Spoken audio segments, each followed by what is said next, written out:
ওয়াজ মাহফিলের নিয়মিত আপডেট পেতে আমাদের চ্যানেলটি সাবস্ক্রাইব করে কয়টা নেতা হবে? একটা নারীর নেতা হবে চারটা পুরুষ। প্রথম হবে তার বাপ, তারপরে হবে তার ভাই, তারপরে হবে তার স্বামী, তারপরে হবে তার ছেলে। বাপ ভাই, যদি বাপ ভালো থাকে সুস্থ থাকে তো বাপ হবে একটা নারীর ম্যানেজার। যদি বাপ মারা যায়, প্রবাসে চলে যায়, বিদেশে চলে যায়, পাগল হয়ে যায়, ওই মেয়েটির নেতা হবে তার বড় ভাই। পর্যায়ক্রমে তার ভাইরা হতে থাকবে। বাপ ভাই যেদিন বিয়ে দিয়ে দেবে, মেয়েটার নেতা হবে তার স্বামী। যেদিন স্বামী মারা যাবে, যদিও মায়ের পায়ের তলে জান্নাত, তারপরও শুনেলেন মা ওই ছেলের বিনা হুকুমে আপনার কিনা বাড়ির চৌকাটার বাইরে যেতে পারে না, কারণ ছেলে হয়ে যাবে তার ম্যানেজার। এরপরে যদি কোনো মেয়ে জাহান্নামে যায়, আল্লাহ যদি কোনো মেয়েকে জাহান্নামে ফেলে, মুফাসসিররা বলছেন তার গলাতে চারটা মেয়েকে বেঁধে দেওয়া হবে। একটা হলো তার বেটি, দুইটা হলো বোন, 3 নম্বর স্ত্রী, 4 নম্বর মা। 4খানা মেয়েকে গলায় নিয়ে সে জাহান্নামে যাবে। এমন হবে কোন মেয়ে জাহান্নামে যাবে আর তার গলাতে 4টা পুরুষকে বেঁধে দেওয়া হবে, বাপ ভাই স্বামী সন্তান। তার কারণ পৃথিবীর বুকে যখন কোন পুরুষের কিয়ামতের মাঠে বিচার হবে, তো পুরুষটাকেই সামনে করে বিচার হবে, আর তার সঙ্গে কাউকে ডাকা হবে না। কিন্তু একটা নারীকে যখন আদালতে তোলা হবে, তখন 4 জন পুরুষকে দাঁড় করিয়ে নারীটার বিচার হবে, কারণ এরা ছিল পুরুষ, এরা ছিল ওর মালিক। কেন তোমার গাড়ি পৃথিবীতে অ্যাক্সিডেন্ট করেছে, গুনাহ করেছে? বাপ ভাই তুমি কি কানা ছিলে? জালসার দিনে তোমার যুবতী বোনটা, বেটিটা, তোমার ইয়ং বউটা রাস্তায় কি চরিতার্থ করেছে, রাত্রিতে তুমি কেন খবর রাখনি? এ ব্যাপারে কিয়ামতের মাঠে প্রশ্ন হবে। অর্থাৎ যার গাড়ি অ্যাক্সিডেন্ট করে, গাড়ির মালিক ছাড়া যেমন গাড়ি কেনে বিচার হয় না, যে মেয়েটি গুনাহ করবে ওর পুরুষকে ছাড়া, ওর মালিক ছাড়া কিয়ামতের মাঠে বিচার হবে না। এরপরে চলেন, আল্লাহ তাবারাক ওয়া তাআলা বলছেন, হে পুরুষ তোমাদেরকে নেতা বানালাম। তোমরা ভাববে হয়তো না আমরা অনেক দামি হয়ে গেছি, তাছাড়া কি আমরা নেতা হয়? জি না। তুমি কি ছেলের মা বানিয়েছো এর জন্য নিজেকে পুরুষ মনে করছো না? তুপুর যদি ছেলের মা বানানোটাই সব থেকে পুরুষত্বের প্রতীক চিহ্ন হয়, তুমি সারা বছর মেহনত করলে একটা ছেলের মা বানাবে। আর শুকর এক সিজনে 1.5 ডজনের বাচ্চার মা বানায়, কুকুর অন্তত 6টা 7টা বাচ্চার মা বানায়, তাহলে কি তারা বড় পুরুষ? না, সন্তান বানানো এটা পুরুষের প্রতীক চিহ্ন নয়। বিমা ফাদ্দালাল্লাহু বা'দাহুম আলা বা'দিন, আমি আল্লাহ তোমাদের প্রেম যমুনার জোয়ারে সন্তানটাকে হীরের টুকরো তুলে দিই প্রেম সমুদ্র থেকে। এটাই হচ্ছে তোমাদের বড় নিয়ামত, এর জন্য কেউ কারো উপরে যাবে না। অবিমা আনফাকু মিন আমওয়ালিহিম, হে পুরুষের দল, তোমাদের দায়িত্ব হচ্ছে ইনকাম করে নিয়ে এসে বিবির পেছনে খরচা করবে। বিবিকে তুমি খাওয়াবে, পান করাবে, বিবিকে তুমি আনন্দ দেবে, এবং বিবির পেছনে তোমার খরচা হবে, তবেই তুমি সমাজে পুরুষ। জি ভাই, বিবি মানে ঠান্ডা, বিবি মানে জান ঠান্ডা, আর এখন বিবি মানে জান গরম। ভাই আপনাদের বিরক্ত লাগছে নাকি? যেতে যেতে তো সব চলেই গেল। যত বিবির কথা বলছি তত বিবির কাছেই চলে যেছে না। দেখছে টাটকা গরম বায়ন শুনছি, এখনই বিবিকে দেখা করি, এ ঘর চলেই গেল। একটু সবর করেন। জি, আল্লাহ বলছেন তো একজন ওর সেই ফ্যান, সিলিং ফ্যান দেখেছেন? সিলিং ফ্যান এরকম ঘুরবে, উপর থেকে হাওয়া নিচে নামাবে, হ্যাঁ, আর জানটা ঠান্ডা হবে। তো একজনের ফ্যানের ক্যাপাসিটার যেটা থাকে, ওই ফ্যানের মোটরের কাছেই থাকে ব্যাটারির মতো, ওটা কি বলে? ক্যাপাসিটার বলে, কেউ কন্ট্রোলার বলে। তো ওই ক্যাপাসিটারটা খারাপ হয়ে গেছে, পুরাতন, যেটাকে ফেলে দিয়ে একটা নতুন লাগিয়েছে। নেগেটিভটা পজিটিভ, পজিটিভটা নেগেটিভে করে দিয়েছে।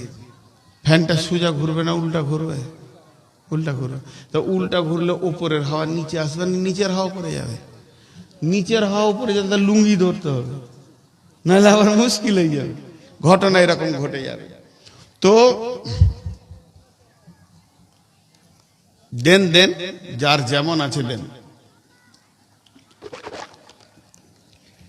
এখন দুটি তার লাগাচ্ছি। নবীজি বলছেন তুমি মহারানা দিয়ে বিবিকে আনো, নেগেটিভ। তুমি মহারানা দিয়ে বিবিকে আনো, বিবির কাছে টাকা নেবে না। আল্লাহ বলছেন সারা জীবন তার পেছনে খরচা করো, তার টাকার দিকে তাকাবে না। কিন্তু এখন নেগেটিভ পজিটিভ, পজিটিভ নেগেটিভ করে দিয়েছি আমরা। বউ লিব, টাকা লিব। আল্লাহ বলছে নিয়ে যা ঘর, ফ্যান উল্টা দিকে ঘুরবে, ক্যাপাসিটার উল্টা দিকে লাগিয়ে দিয়েছে। Negative positive, positive negative. এবার ফ্যানটা যেই চালিয়ে দিয়েছে, লুঙ্গি ধর, নাহলে বেজ্জুতি হয়ে যাবি। বউটাকে নিয়ে এসেছে তার বাপের বাড়ির টাকা নিয়ে, এমন ঘরের ভিতরে অশান্তি শুরু হয়ে গেছে। এখন বংশকে বংশ খালি জেলখানা দেখতে পেয়েছে, জেলখানার গেট দেখতে পেয়েছে। নচে তোমার কোনো উপায় নাই, মান সম্মান থাকবে না, চলে যাবে, ধুয়ে যাবে, শেষ হয়ে যাবে। অতএব সমস্ত শান্তি আল্লাহর হুকুম এবং রসুলের তরিকাতে ভরা আছে।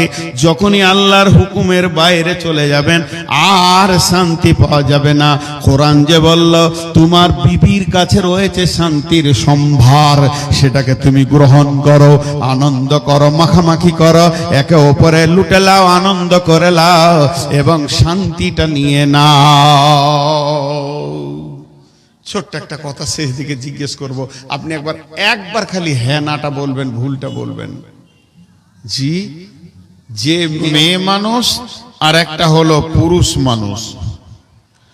মেয়ে মানুষও মানুষ, পুরুষ মানুষও মানুষ। পুরুষ মানুষ সে কিভাবে চলবে, বলবে, উঠবে, বসবে, তার কি ডিউটি, সেটা কোরআন স্তর বাই স্তর বাই স্তর বাই বর্ণনা করেছেন। মেয়েদের কি ডিউটি, মেয়েরা কিভাবে চলবে, উঠবে, বসবে, বলবে, কি করবে না করবে, সেটা কোরআন বর্ণনা করে দিয়েছেন। মেয়েরা মেয়েদের কাজ করবে, পুরুষেরা পুরুষের কাজ করবে। কিন্তু আমার বক্তব্যের প্রথমে 2 মিনিট আমি ছোট করে আপনাদেরকে দর্শন কথা বলবো। বড় বড় দার্শনিকরা বলছেন পুরুষ মানুষ অর্ধেক মানুষ, মেয়ে মানুষ অর্ধেক মানুষ, দুইজন মিলে একটা পূর্ণাঙ্গ মানুষ। পুরুষের কাছে সব পার্স নাই, মহিলার কাছেও সব পার্স নাই। দুইজন যখন এক জায়গায় মিলে যায় তখন পূর্ণাঙ্গ মানুষ। আর পূর্ণাঙ্গ হলেও তাদেরকে নৈপুং বলা হবে, মানে সামাজিকভাবে তারা এখনো পর্যন্ত কি আধা কি সামাজিক কলঙ্কিত মানুষ।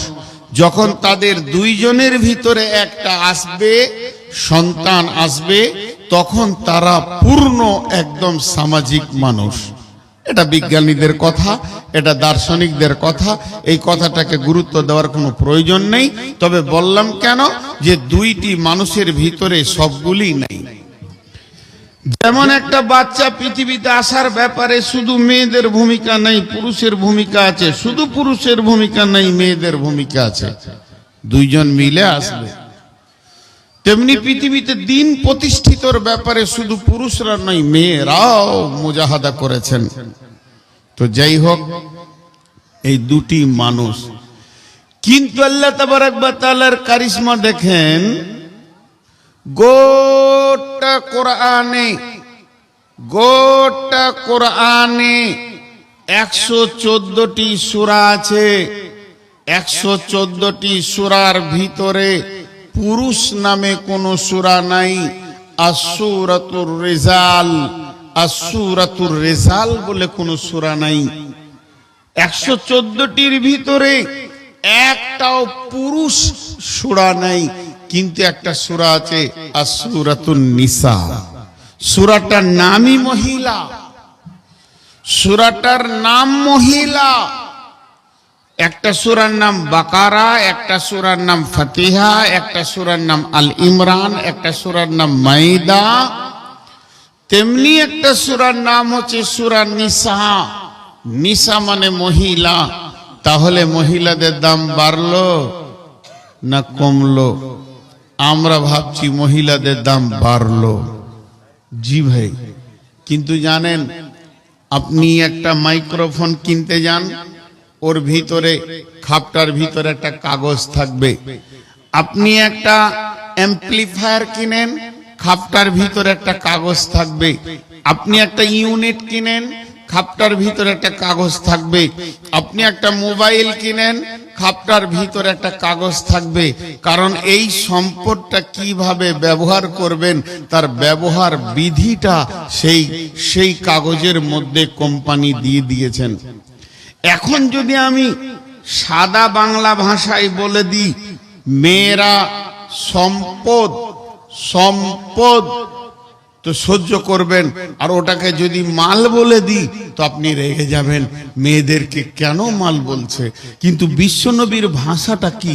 আর দুনিয়া ও কুল্লুহা মাতা, সারা পৃথিবীতে খালি দুনিয়াতে মালের ছড়াছড়ি, মালের ছড়াছড়ি, জমি জায়গা ঘর বাড়ি ইত্যাদি ইত্যাদি ইত্যাদি ইত্যাদি, সোনা দানা, সব সম্পদকে নিচে ফেলে দিবে কে? বিশ্বনবী বলছেন, ওয়া খায়রুল মাতাই দুনিয়া আল মারআতু সালিহা। এই দুনিয়াতে সব থেকে দামি সম্পদ হলো নেককার বিবি, নেককার বিবি। এর থেকে দামি সম্পদ আর নাই। দেখেন, এর জন্যে সূরা নিসা আসলো যে ওই সম্পদটা, ওই মালটা, ওই জিনিসটা তুমি কিভাবে নিয়ে চলবে, সূরা নিসা বিস্তারিত বর্ণনা দিয়েছে। এর জন্য মহিলা নামে সূরা আছে। পুরুষ তো ব্যবহার করবে, করবে কিভাবে সেটা ওখানে দেওয়া আছে। এবার চলেন, পুরুষের নামে সূরা আছে অনেক। সূরা ইউসুফ, সূরা ইউনুস, সূরা ইব্রাহিম, সূরা হুদ, এগুলো পুরুষের নামে সূরা আছে। কিন্তু মেয়েদের নামে একটি সূরা আছে মাত্র, সূরা মারিয়াম। মেয়েদের নামে একটি সূরা আছে, সূরা মারিয়াম। গোটা কোরআনে একটা মেয়ের নাম আছে, তার নাম হলো মারিয়াম। দ্বিতীয় কোনো মেয়ের নাম আসেনি। ফেরাউনের নাম এসেছে, নমরুদের নাম এসেছে, হামানের নাম এসেছে, বড় বড় কাফেরদের নাম এসেছে, নাম এসেছে নবীদের। পুরুষের নামে ভরপুর, ঈসা, মুসা, হারুন, দাউদ, সুলাইমান ভর্তি হয়ে গেছে। কিন্তু মেয়েদের জন্য আয়াত নাজিল হয়েছে, কিন্তু নাম প্রকাশ করা হয়নি। শুধু একটা মেয়ের নাম প্রকাশ করা হয়েছে, তার নাম মারিয়াম। এটা একটা কারণ আছে। মারিয়ামের কোনো স্বামী ছিল না, সন্তান দেওয়া হয়েছিল। তার পবিত্রতা ঘোষণা করার জন্য, তাকে একটা স্তর দেওয়ার জন্য আল্লাহ তার নামটা শুধু কোরআনে দিয়েছে। বাকি